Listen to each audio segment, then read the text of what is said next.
The phone rang at 7:15 in the morning inside the Bank of England. The voice on the other end was trembling. The pound was under attack. Traders across the world were dumping British currency like it was worthless paper. But this was not a war between nations. Somewhere in a quiet office in Manhattan, a 62-year-old man in round glasses was calmly sipping coffee. Green numbers reflected in his lenses, and with every second that passed, he was making more money than most people earn in a lifetime. His name was George Soros, and before that day ended, he would bring the Bank of England, an institution that had survived 2 world wars, to its knees, and walk away $1 billion richer. But this story does not start on that chaotic morning. It starts 2 years earlier, with a decision Britain would come to deeply regret. In 1990, the British government joined the European Exchange Rate Mechanism, known as the ERM. European countries would lock their currencies within a fixed range against each other. Stability, predictability, a stepping stone toward a single European currency. Britain pegged its pound to the German Deutsche Mark at roughly 2.95 marks per pound. On paper, smart policy. In reality, a trap. Britain joined at a rate many economists warned was dangerously too high. The economy was already crumbling. Growth had stalled. Factories were closing. Unemployment lines stretched longer every week. But Prime Minister John Major staked his entire political reputation on staying in. Pulling out would mean admitting failure in front of the whole world. So Britain stayed. The pound floated at an artificially high value, like a balloon pumped with too much air. And somewhere in the distance, a ticking sound had already begun. Now picture George Soros. Born in Budapest in 1930, a Jewish boy growing up in a city about to be swallowed by darkness. He was 13 when the Nazis marched into Hungary. Families disappeared overnight.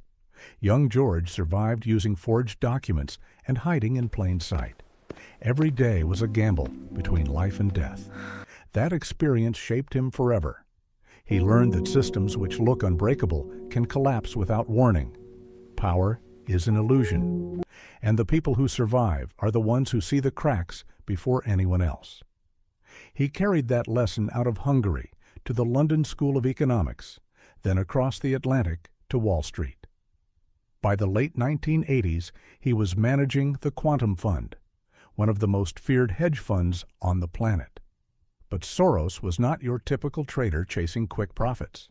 He was a thinker. He studied governments the way a doctor studies a patient. And he believed something most bankers were afraid to say out loud. Markets are not rational. Governments make terrible mistakes.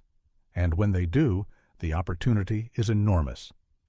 Through 1991 and into 1992, Soros and his chief strategist, Stanley Druckenmiller, turned their full attention to Britain. What they found was a country trapped in an impossible contradiction. Britain needed lower interest rates to revive its dying economy. But to keep the pound inside the ERM band, it needed higher interest rates to attract foreign investors. Two opposite needs pulling the country apart, like a rope stretched between 2 trucks driving in opposite directions. Sooner or later, something had to snap. Soros saw it clearly. The pound was not a strong currency. It was a currency on life support, kept alive by political stubbornness. And political stubbornness always loses to reality. In the end, so he made the bet that would change financial history. Quietly, through the summer of 1992, Soros began building a massive position against the pound. He borrowed billions in British currency and sold them for Deutsche Marks. If the pound fell, he buys it back cheaper, returns what he borrowed, and keeps the difference. The size of this bet was beyond comprehension. Soros shorted approximately $10 billion worth of British pounds.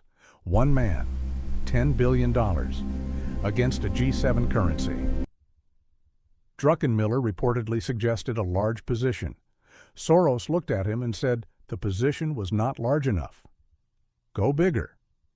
Then came September 16, 1992, a date the world would call Black Wednesday. Before sunrise, currency desks in Tokyo had started selling. Hong Kong followed. Frankfurt piled on. By the time London traders sat down, the pound was bleeding. The Bank of England started buying pounds with its foreign reserves. Billions pumped into the market. Every billion disappeared like water poured into dry sand. The pound refused to rise. The screens kept flashing red. At 11 in the morning, Chancellor Norman Lamont authorized an emergency interest rate hike from 10% to 12%. A signal to every trader on earth: we will not back down. For one brief moment, the trading floors paused. Then the selling resumed harder than before. Soros and every speculator on the planet smelled blood. A country that raises rates in panic is not showing strength. It is showing fear. By early afternoon, chaos had consumed the Treasury. Officials shouting across rooms, phone lines jammed. In a final desperate act, rates were hiked again to 15%. 2 emergency increases in one day. Nothing like it had ever happened in modern British history. Ordinary families with variable mortgages saw their payments nearly double overnight. The entire country held its breath. It made no difference. The markets had already delivered their verdict. At 7:30 that evening, a visibly shaken Norman Lamont stepped before television cameras. His face told the story before his words did. Britain was suspending its ERM membership. The pound would float freely. The second those words left his mouth, the currency plunged. The fight was over. The Bank of England had been broken. When the numbers were tallied, the Quantum Fund had made approximately $1.1 billion in profit in one day. Soros reportedly did not celebrate, did not pop champagne. He simply nodded and went home. The wreckage was staggering. The British Treasury lost an estimated £3.3 billion of taxpayer money, money earned by nurses, teachers, factory workers, gone in hours defending a doomed policy. The political consequences were worse. The Conservative Party never recovered its economic credibility. John Major remained Prime Minister, but as a broken figure. Many historians draw a straight line from Black Wednesday to Tony Blair's landslide victory 5 years later.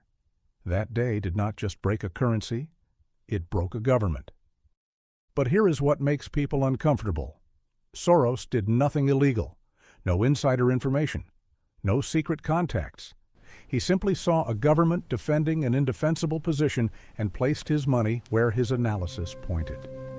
He later said he did not cause the crisis. The crisis was already there, built into a flawed policy by politicians who refused to face reality. He merely recognized it first. Some call him a predator who profited from a nation's suffering. Others call him the greatest currency trader who ever lived. The truth sits somewhere in between. And that is what makes this story so unsettling. George Soros proved something governments still struggle to accept. No institution, no matter how old, how powerful, or how proud, is bigger than the market. When the numbers do not add up, someone somewhere will call the bluff. And no amount of national pride can change mathematics. On that gray September evening in 1992, one man called it, and the Bank of England answered.